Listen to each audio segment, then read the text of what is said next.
The spreadsheet on my desk showed Alexander Pellegrini's schedule for the next 3 weeks in meticulous detail. 8 months as his executive assistant had taught me that precision wasn't just appreciated in this world, it was survival.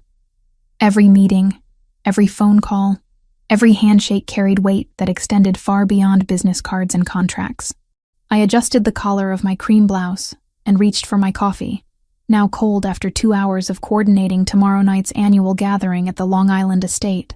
The Pellegrini family hosted this event every November, a carefully orchestrated display of power disguised as celebration. My phone buzzed with a text from Amanda, my college roommate who still couldn't understand why I worked for a man whose name appeared in whispered conversations and true crime podcasts. "Lunch this week? Feel like I haven't seen you in forever." I typed back a quick promise to check my calendar, knowing I'd probably cancel. Amanda asked too many questions I couldn't answer, noticed too many things I tried to hide. The distance between us had grown naturally over these 8 months, like a plant slowly dying from lack of sunlight. "Miss Mitchell." Alexander's voice cut through my thoughts before I saw him. Deep, controlled, with the faint trace of an Italian accent that became more pronounced when he was angry or tired. I looked up to find him standing in the doorway of his office, filling the frame with the kind of presence that made rooms feel smaller. Dark hair, perfectly styled, charcoal suit tailored to emphasize broad shoulders, and those eyes. Brown, so dark they appeared black in certain light, currently fixed on me with the intensity of someone who never asked twice. "Yes, Mr. Pellegrini? The guest list for tomorrow. Walk me through it again." I gathered my tablet and followed him into his office, a space of dark wood and leather that smelled faintly of cedar and expensive whiskey. Floor-to-ceiling windows overlooked Manhattan, the city sprawling below like a kingdom he'd inherited through blood and strategy. 143 confirmed attendees, I began, pulling up the document. The 5 allied families have all confirmed their heads of household. The Santoro family is bringing their eldest son, first public appearance since the incident in Queens. Alexander nodded, pouring himself 2 fingers of scotch despite it being barely noon. "Security? Joseph has assigned 32 men to the perimeter, 8 inside, 6 on rotation. Background checks completed on all catering staff, and the waiters are all from our approved roster." "Good." He took a slow sip, his gaze drifting to the windows. I'd learned to read his silences over these months. This one carried tension, the kind that suggested dangers I wasn't privy to. "You'll stay close to the main house tomorrow. No wandering to the gardens or terrace alone." It wasn't the first time he'd given me instructions that felt more protective than professional. "Is there something I should be concerned about?" His jaw tightened almost imperceptibly. "There's always something to be concerned about in this life, Gabriella. But tomorrow you'll be safe. I'll make certain of it." The way he said my name, with that slight roll of the R, always did something strange to my pulse. I told myself it was nerves, not attraction. You didn't develop feelings for men like Alexander Pellegrini. They were hurricanes in human form, beautiful and devastating in equal measure. "What will I wear?"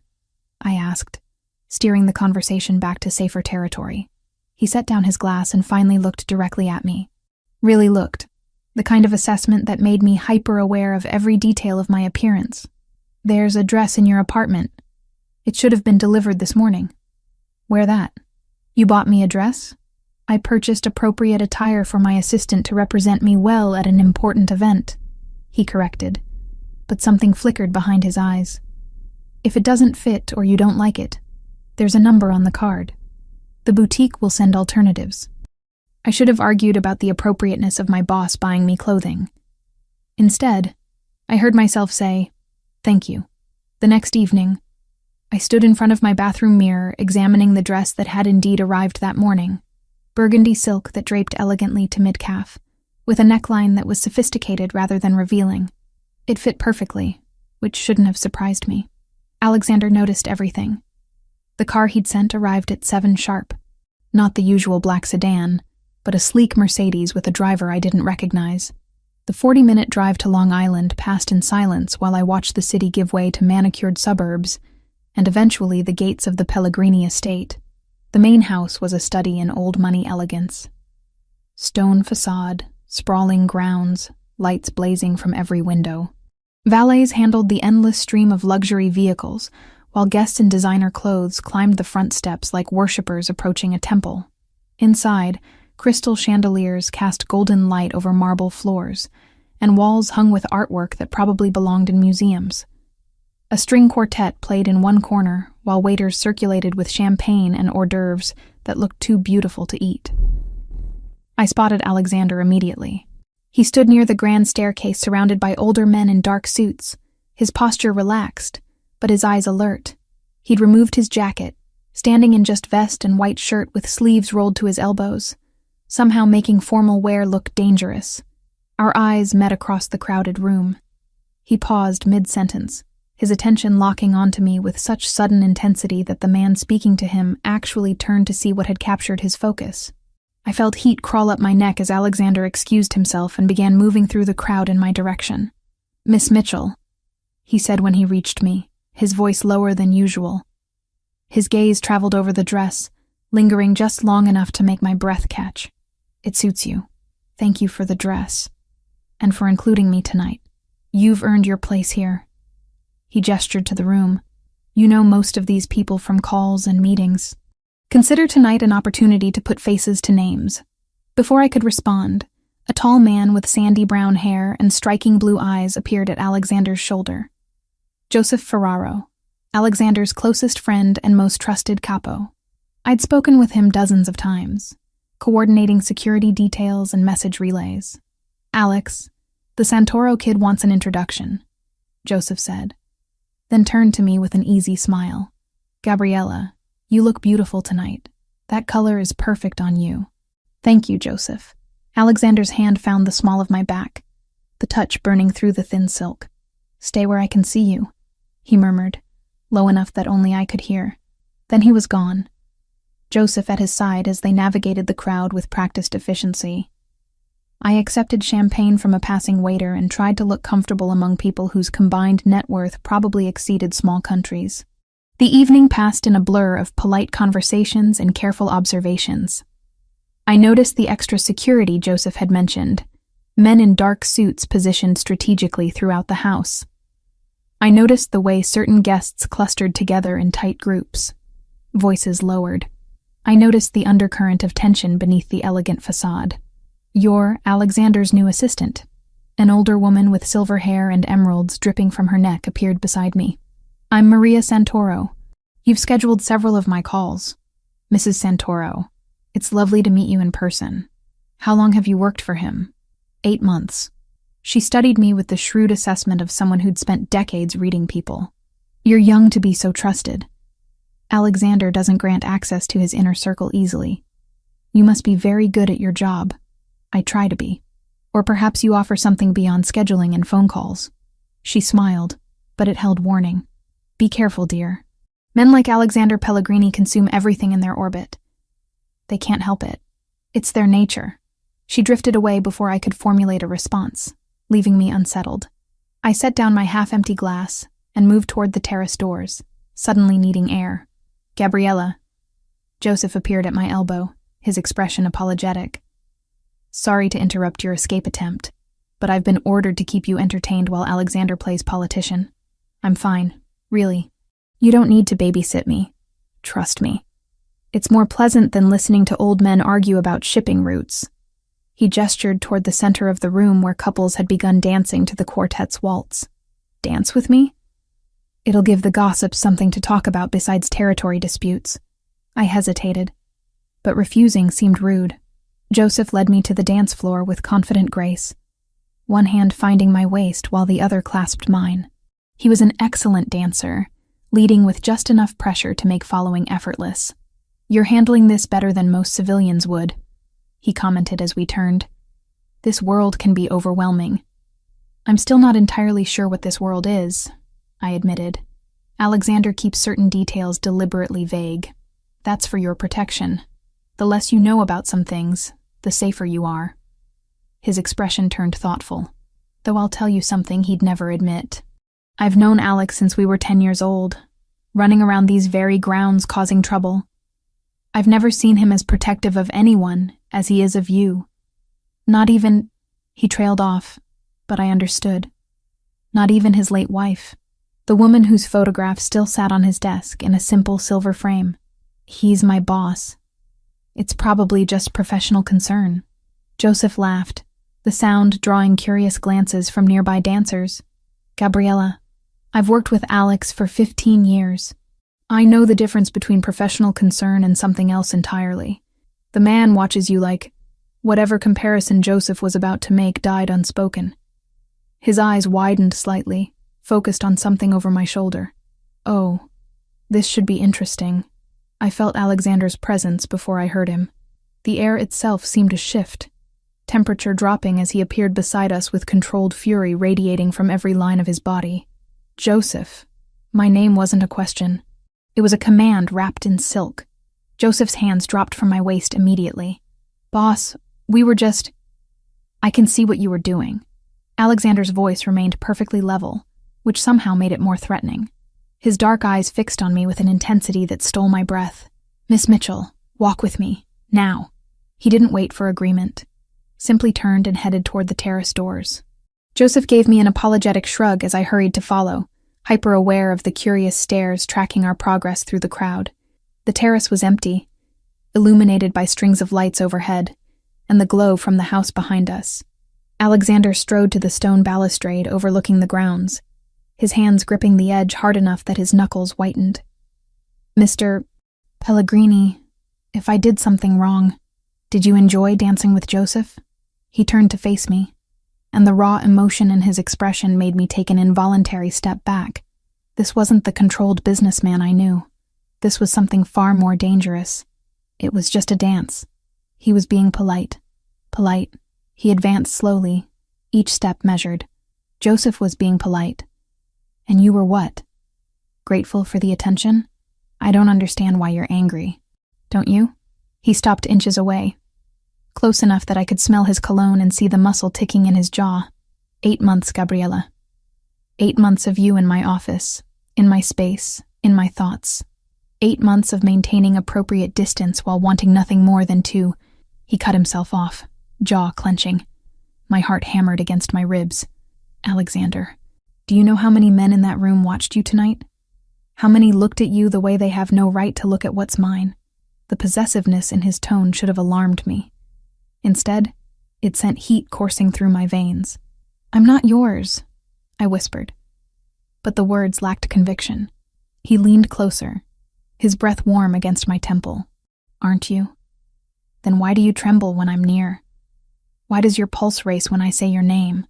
His finger traced along my jaw, feather-light. Why did you look at me like I was the only person in that room the moment you arrived? I couldn't answer. Couldn't think past the electricity sparking between us. I can't watch you in another man's arms, he said quietly, the confession seeming to cost him something. Not Joseph's. Not anyone's. It takes everything in me not to make certain everyone in that house understands that you belong to me. This isn't appropriate, I managed, though my body betrayed me by swaying toward him. You're my employer. There are boundaries. Boundaries. He laughed, the sound bitter. I've been clinging to those boundaries like they could save me. But seeing you tonight, in that dress I chose because I wanted to see you in something beautiful, watching another man hold you. His hand slid to my waist, pulling me flush against him. I'm done pretending those boundaries mean anything. The rational part of my brain screamed warnings about power dynamics and professional suicide. But standing there with his arms around me, his dark eyes burning with barely restrained desire, I couldn't remember why those warnings mattered. What are you saying? My voice came out breathless. I'm saying that you're the first thing I think about when I wake and the last thought before sleep. I'm saying that I've been trying to convince myself this is just proximity, just attraction. But it's more than that. You've become necessary to me in ways that have nothing to do with scheduling meetings. His thumb traced circles on my hip. Tell me you don't feel this too, and I'll walk away. I'll maintain every professional boundary. But tell me the truth, Gabriella. I stared up at him, this powerful, dangerous man who'd somehow become the center of my world, without me realizing when it happened. The smart choice was clear. The safe choice was obvious. I feel it, I whispered. God help me. I feel it too. Something fierce and triumphant flashed across his face. Then his mouth was on mine, claiming rather than asking, one hand fisting in my hair while the other held me tight against him. I melted into the kiss, 8 months of tension and denial combusting into desperate need. When we finally broke apart, both breathing hard, Alexander rested his forehead against mine. "This changes everything," he murmured. "I know. There are things about my life, my world, that you don't fully understand yet. Things that could put you at risk just by association." I pulled back enough to meet his eyes. "Then help me understand. No more vagueness and half-truths. If we're doing this, I need honesty." He studied my face for a long moment, then nodded slowly. "Tomorrow. Come to my office tomorrow, and I'll tell you everything you need to know. But tonight," he traced my swollen lower lip with his thumb. "Tonight, let me have this moment before reality intrudes." He kissed me again, slower this time, thorough and possessive. When we finally returned to the party, I knew nothing would ever be the same between us. I'd crossed a line with my dangerous boss, and some part of me recognized there would be no going back to professional distance and carefully maintained boundaries. I just didn't know yet how much that single kiss on a terrace would cost me. I barely slept that night. Every time I closed my eyes, I felt Alexander's hands on my waist, tasted his kiss, heard the raw hunger in his voice when he'd called me his. By the time dawn broke over my apartment, I'd convinced myself a dozen times that last night had been a mistake, then talked myself back into wanting it anyway. Monday morning arrived with cruel inevitability. I dressed in my usual work uniform of tailored pants and a silk blouse, this one pale gray, and tried to prepare myself for whatever version of Alexander I'd encounter. The man who'd kissed me breathless on the terrace, or the controlled businessman who kept the world at arm's length. The office felt different when I arrived at 8 sharp. Same sleek reception area, same view of Manhattan spreading below, but the air itself seemed charged with possibility and danger.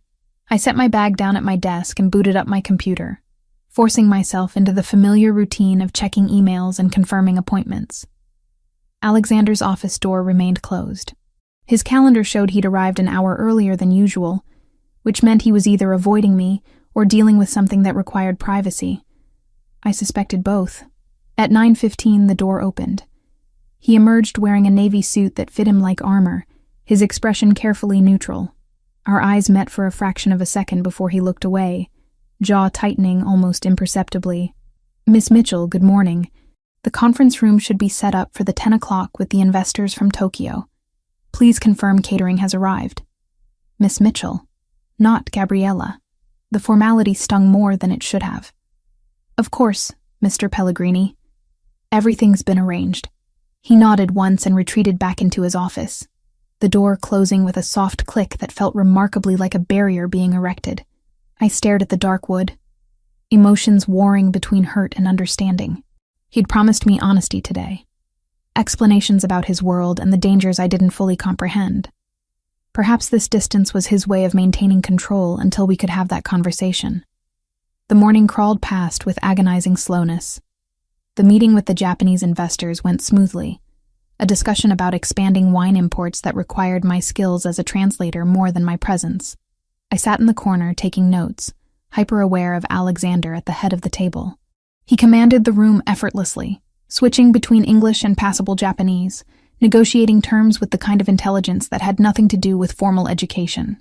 But I noticed the small tells, how he shifted slightly whenever I spoke, how his fingers drummed once against the table when one of the investors complimented my translation skills, how his gaze would start to drift toward me before he forcibly redirected it to the spreadsheets and projections. When the investors finally left, pleased with the preliminary agreements, Alexander gathered his materials without looking at me. "Thank you for your assistance, Miss Mitchell. That will be all for now." The dismissal was clear. I returned to my desk feeling unmoored, uncertain whether I should push for the conversation he'd promised or give him space to work through whatever internal battle he was clearly fighting. At 2:30, Joseph appeared in the reception area carrying coffee from the Italian place 3 blocks away that Alexander preferred.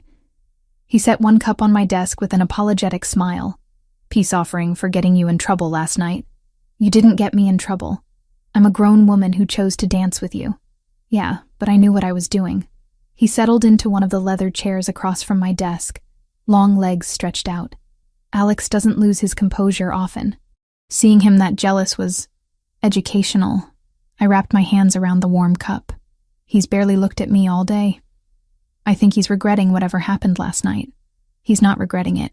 He's terrified of it. Joseph glanced toward Alexander's closed door, then lowered his voice.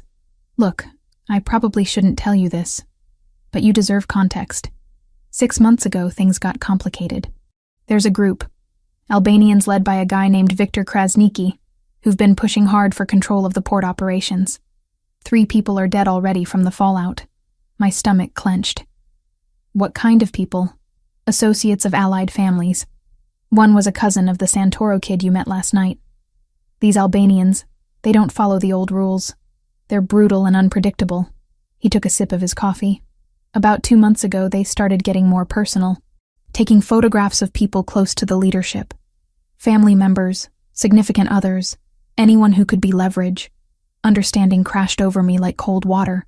That's why Alexander mentioned security at the party. That's why he's had men watching you since September, even though you didn't know it.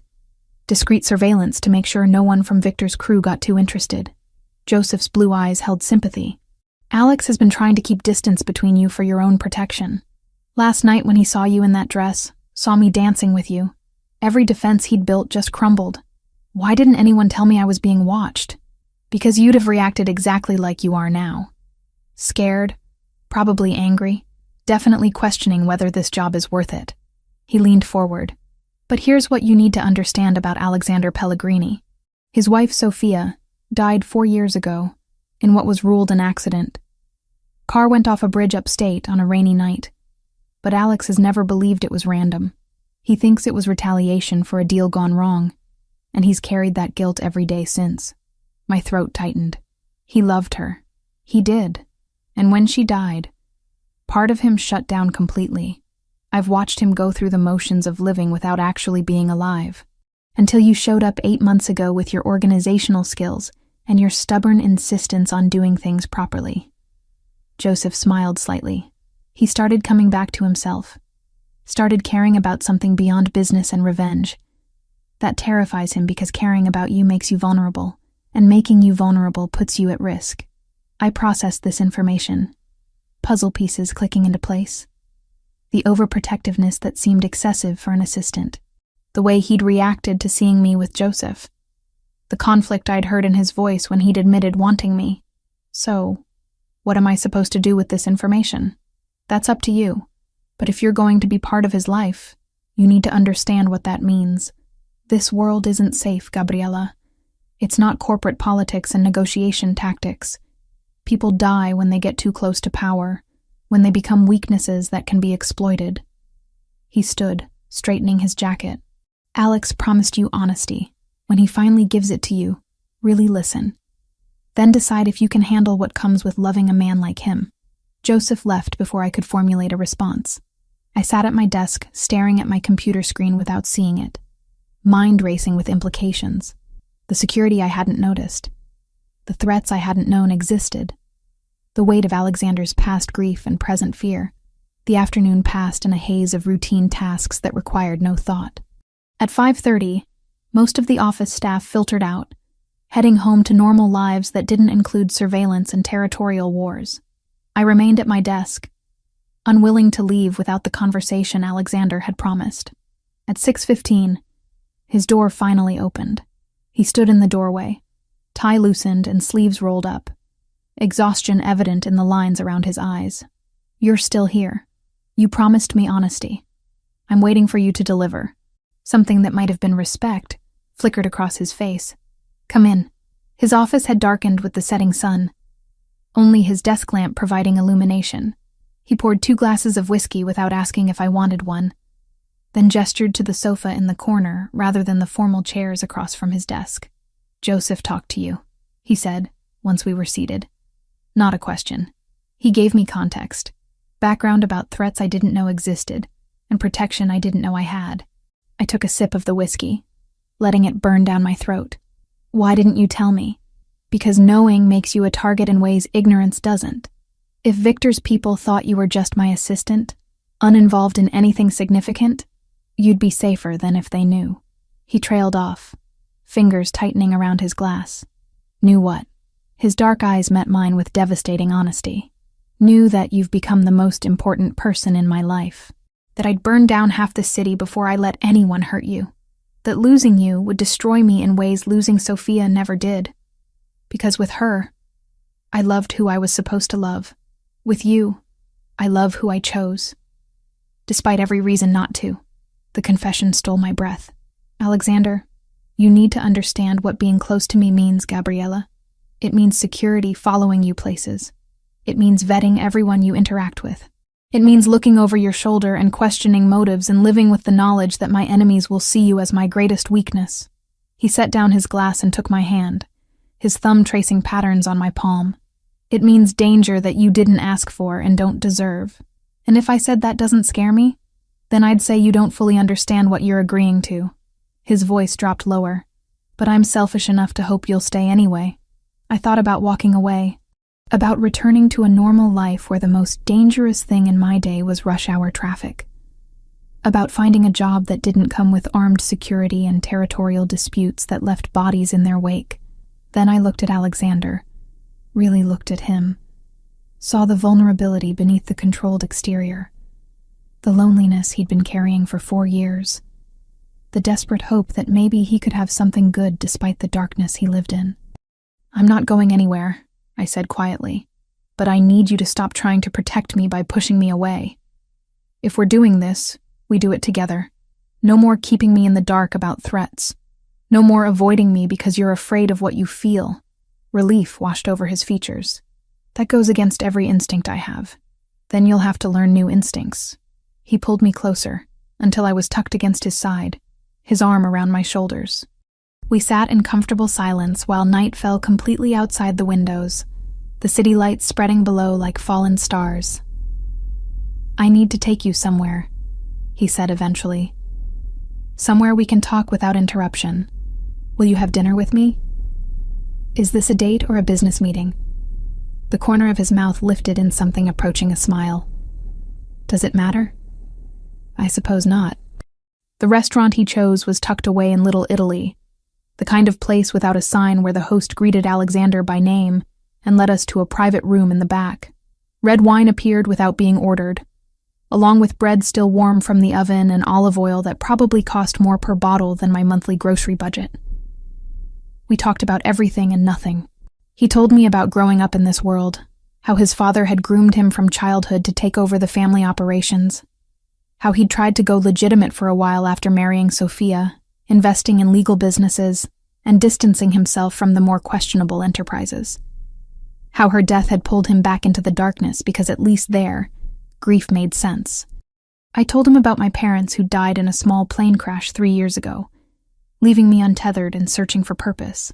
About how I'd fallen into this job by accident, answering an ad that seemed too good to be true, never imagining where it would lead. By the time our car pulled up outside my apartment building in Queens, it was nearly midnight. The driver, Marco, got out to open my door, but Alexander waved him off. Wait here. I'll be 5 minutes. He walked me to the entrance, his hand warm on the small of my back. At the door, I turned to face him, suddenly uncertain about protocol. How did you say goodnight to your boss who'd become something more? Thank you for dinner. And for the honesty. Thank you for staying despite knowing better. He cupped my face in his hands, thumbs brushing my cheekbones. I'll see you tomorrow? Every day, I promised. He kissed me then. Softer than the desperate claiming on the terrace, but no less intense. When he finally pulled away, his forehead rested against mine. This is dangerous for both of us, he murmured. But I can't seem to care anymore. Good. Because I stopped caring about the danger the moment you admitted you felt the same way I did. I watched his car disappear into traffic before heading upstairs, my lips still tingling, and my heart full of something that felt remarkably like hope, despite all the warnings about his world and its violence. Tomorrow would bring new challenges. But tonight, I'd chosen Alexander Pellegrini with my eyes open, and somehow that made all the difference. 2 weeks passed in a strange new rhythm. Outwardly, nothing changed. I still arrived at the office at 8, still managed Alexander's impossibly complex schedule, still coordinated meetings and fielded calls from people whose names carried weight in circles I was only beginning to understand. But beneath the professional surface, everything had transformed. Alexander no longer treated me as simply his assistant. During strategy sessions about shipping route negotiations, he'd pause and ask my opinion, actually listening when I pointed out potential complications or alternative approaches. When the Santoro family wanted to adjust payment terms on a shared venture, he had me sit in on the call, afterward asking what I'd noticed about their negotiation tactics. "You have good instincts," he said one afternoon, standing behind my chair as we reviewed quarterly projections on my computer screen. His hand rested on my shoulder, thumb absently stroking the curve of my neck. "You read people well. That's a valuable skill in this world." "I just pay attention," I replied, hyper-aware of his touch and the warmth radiating from his body. "Most people don't. They hear what they want to hear, see what confirms their existing beliefs. You actually observe." He leaned down, his breath warm against my ear. "It's one of the many things I find fascinating about you." These moments happened constantly now. Stolen touches in his office when no one else was around. Long dinners at restaurants where he was greeted like royalty. Conversations flowing from business to philosophy to the small details of our lives. He told me about his mother who'd died when he was 16, how she'd been the moral compass his father lacked. I told him about the last conversation I'd had with my mom before the plane crash, how I'd been annoyed about something trivial, and now couldn't remember what. Only that my last words to her had been impatient. "Guilt is a useless emotion," Alexander said, his fingers laced with mine across the white tablecloth. "It changes nothing and destroys everything if you let it," says the man who blames himself for his wife's death. His jaw tightened. That's different. I had actual responsibility there. Choices I made led directly to consequences that killed her. You don't know that for certain. I know enough. He signaled for the check, effectively ending that particular discussion. Some wounds were still too fresh to examine, even after 4 years.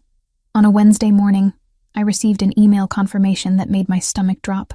A charitable donation of $50,000 to Mercy Hospital in my mother's name, funding research for the rare cancer that had eventually taken her.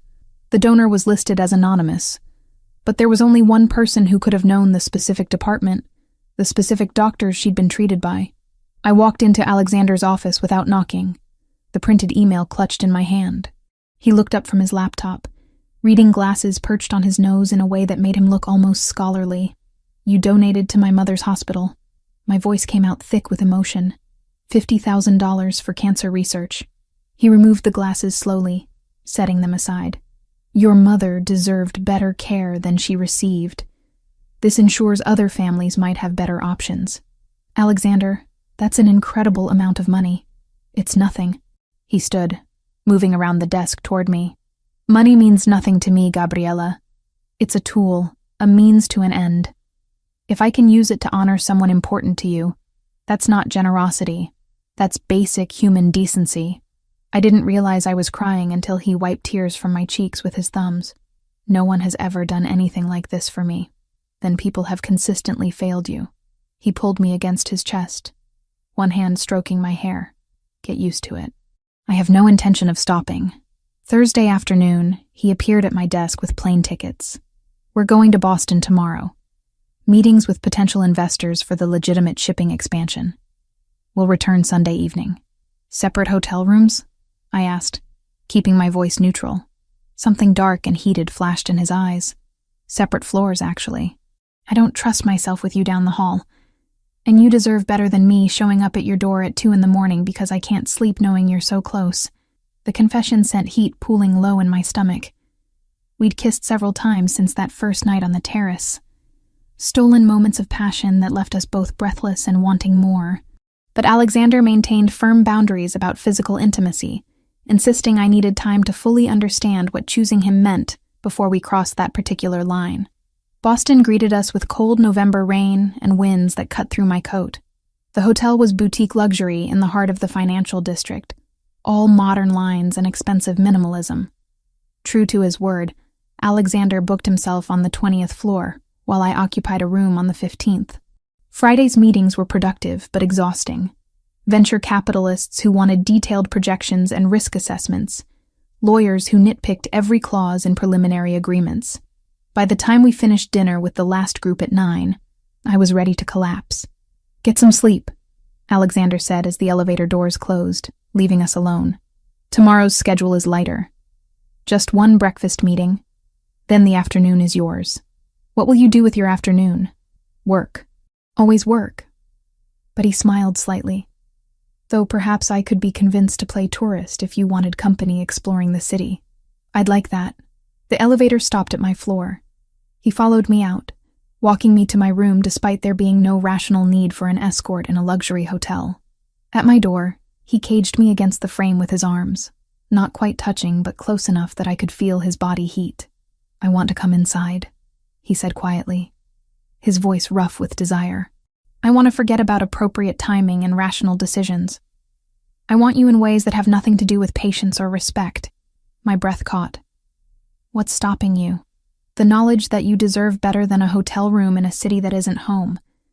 The certainty that once I have you that way, I'll never let you go." His forehead touched mine. "And the awareness that my world is about to get significantly more dangerous.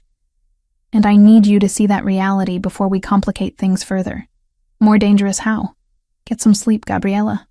I'll explain soon." He kissed me once, thorough and claiming, then stepped back. 6 a.m, rooftop. "Bring a jacket." He was gone before I could question the cryptic instruction. I barely slept, anticipation and confusion warring in my mind. At 5:45, I dressed in jeans and a sweater, grabbed my warmest jacket, and took the elevator to the rooftop access. Alexander was already there, leaning against the railing with coffee in hand. The sky was just beginning to lighten, stars fading as dawn approached. He looked different in casual clothes, jeans and a black sweater that emphasized his broad shoulders, hair slightly disheveled from the wind. "Couldn't sleep either?" I asked, accepting the second coffee cup he handed me. "I rarely sleep well. Too many ghosts and hypothetical disasters running through my head." He gestured to the horizon where the sun was just beginning to paint the sky in shades of gold and pink.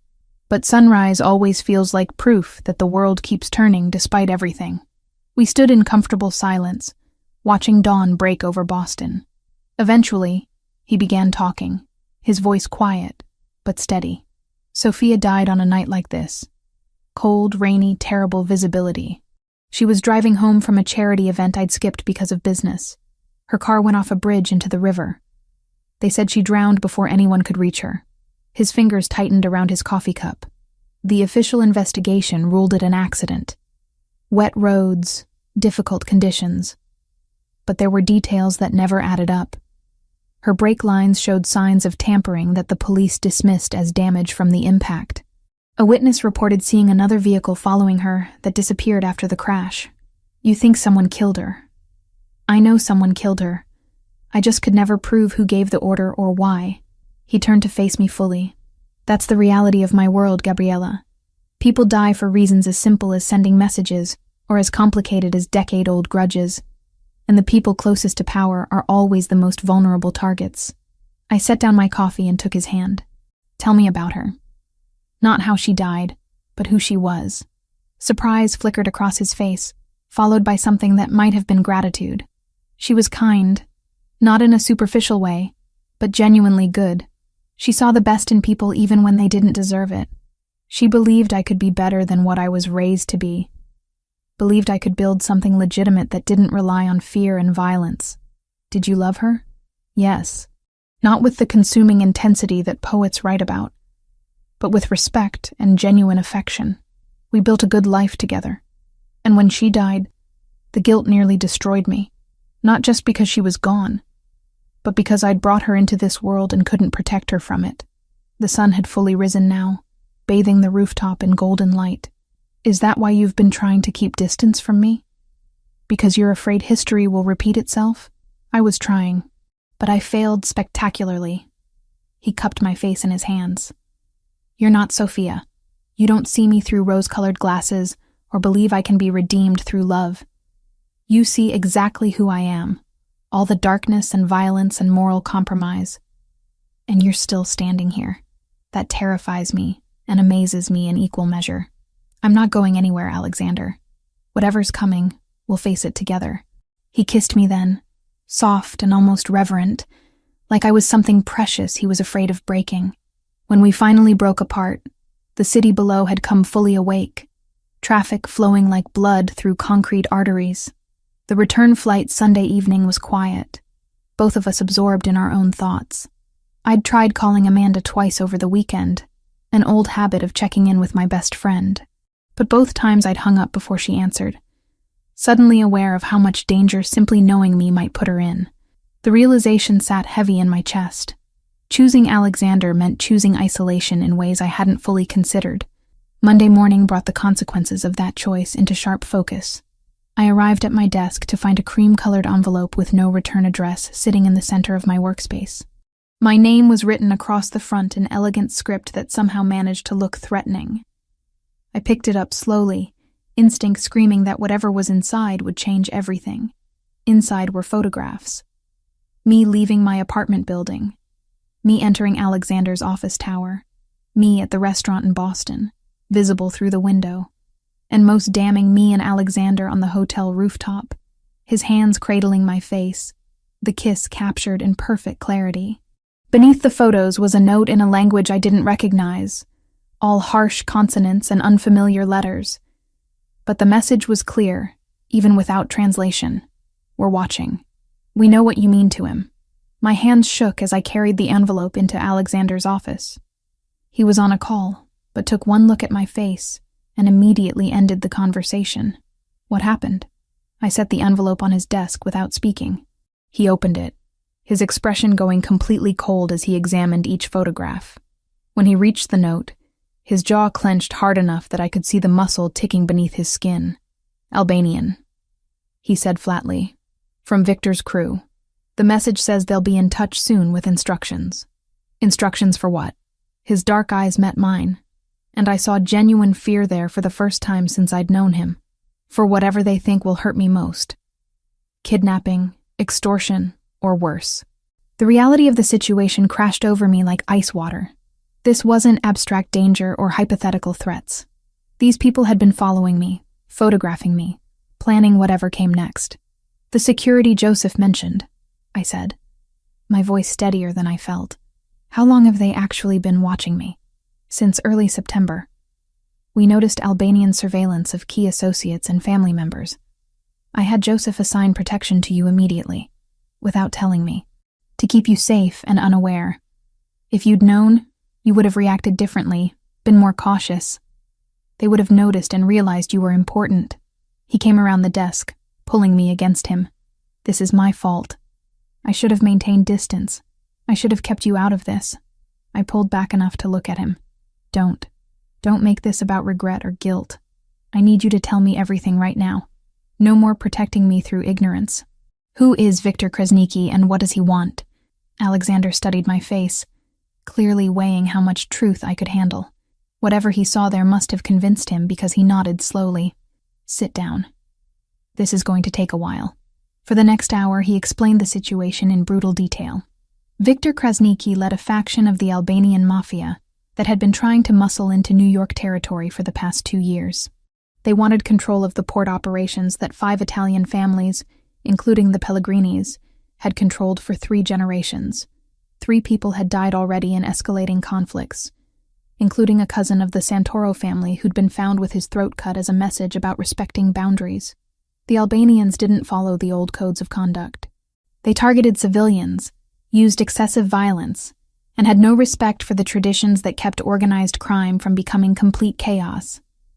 Victor himself was known for brutality even among his own people, taking sadistic pleasure in making examples of those who crossed him. Why haven't the families united against him? I asked. They're trying. But Victor has connections to Eastern European networks that give him resources we can't easily match. Plus, there's disagreement about how to respond. Some families want negotiation. Others want all-out war. The uncertainty is exactly what Victor wants. It keeps us reactive instead of strategic. I processed this, my mind racing through implications. So, by making me a target, He's trying to destabilize your decision-making. Exactly. If I'm worried about protecting you, I'm not focused on the larger conflict. And if he can take you, he has leverage to force concessions that would ultimately weaken the entire alliance. The casual discussion of my kidnapping should have sent me running. Instead, I felt a strange calm settle over me. Fear would come later. Right now, I needed information. What are my options? Alexander looked surprised by the question. I can arrange for you to leave New York entirely. New identity, financial support, complete separation from this world. You'd be safe, but you'd have to disappear completely. And the other option? You accept my protection.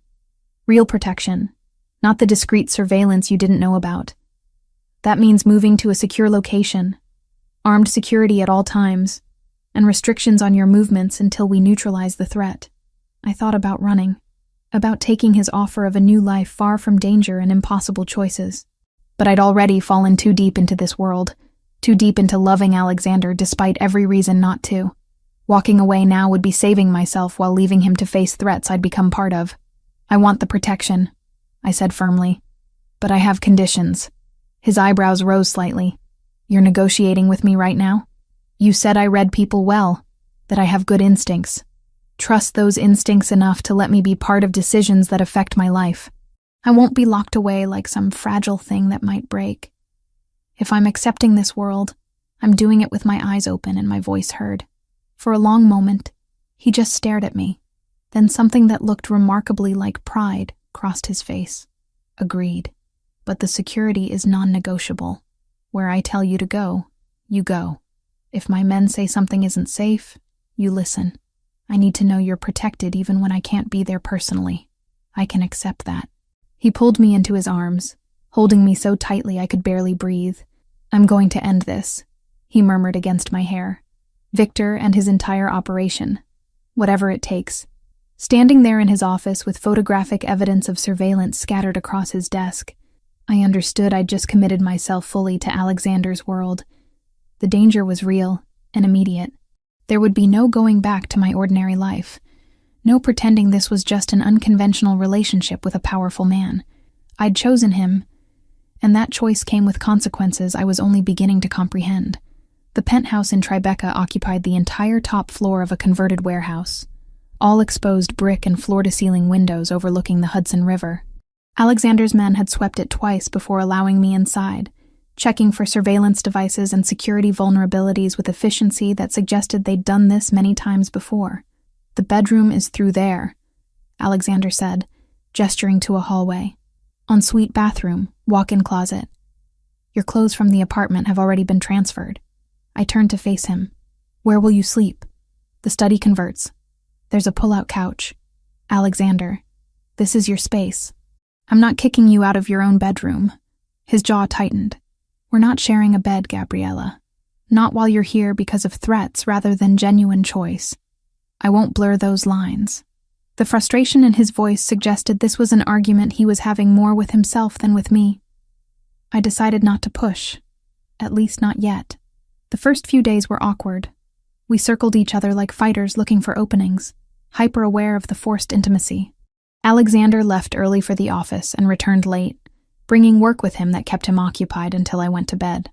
I spent my days working remotely, coordinating his schedule, and handling correspondence from the safety of the penthouse, while two guards I'd been introduced to as Carlo and Vincent maintained watch in the hallway. But gradually, the strangeness faded into routine. Alexander started coming home earlier, no longer using work as an excuse to avoid proximity. We'd have dinner together at the massive dining table, conversations flowing from business strategies to books we'd read to childhood memories that shaped who we'd become.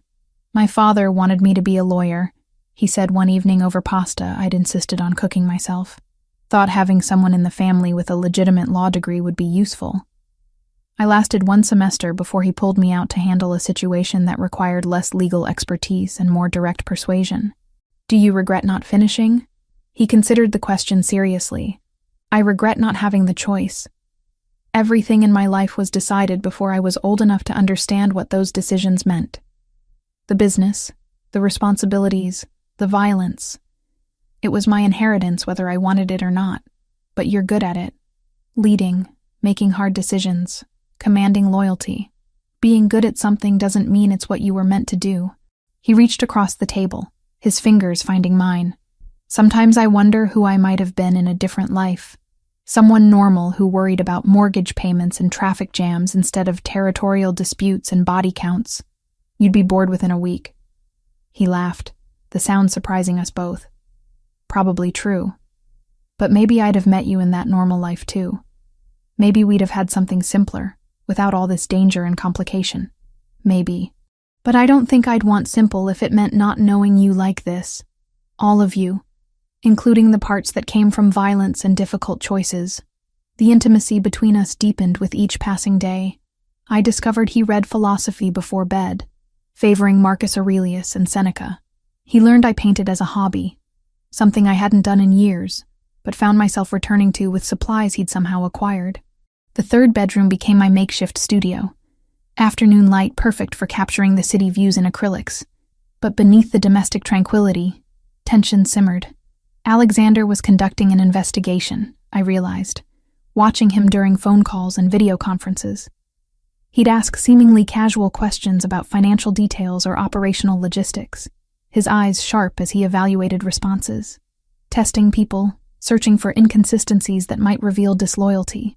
3 weeks into our arrangement, I attended a virtual budget review meeting from the penthouse. Paolo Ricci, the chief accountant who'd been with the family for 12 years, presented quarterly projections with his usual attention to detail. But something felt wrong. His hands trembled slightly as he navigated spreadsheets. His eyes darted away from the camera whenever Alexander asked direct questions. He stumbled over explanations that should have been routine for someone of his experience. After the call ended, I found Alexander in his study, reviewing notes from the meeting. "Paolo seemed nervous today," I commented, keeping my tone casual. Alexander's eyes sharpened. "You noticed that too."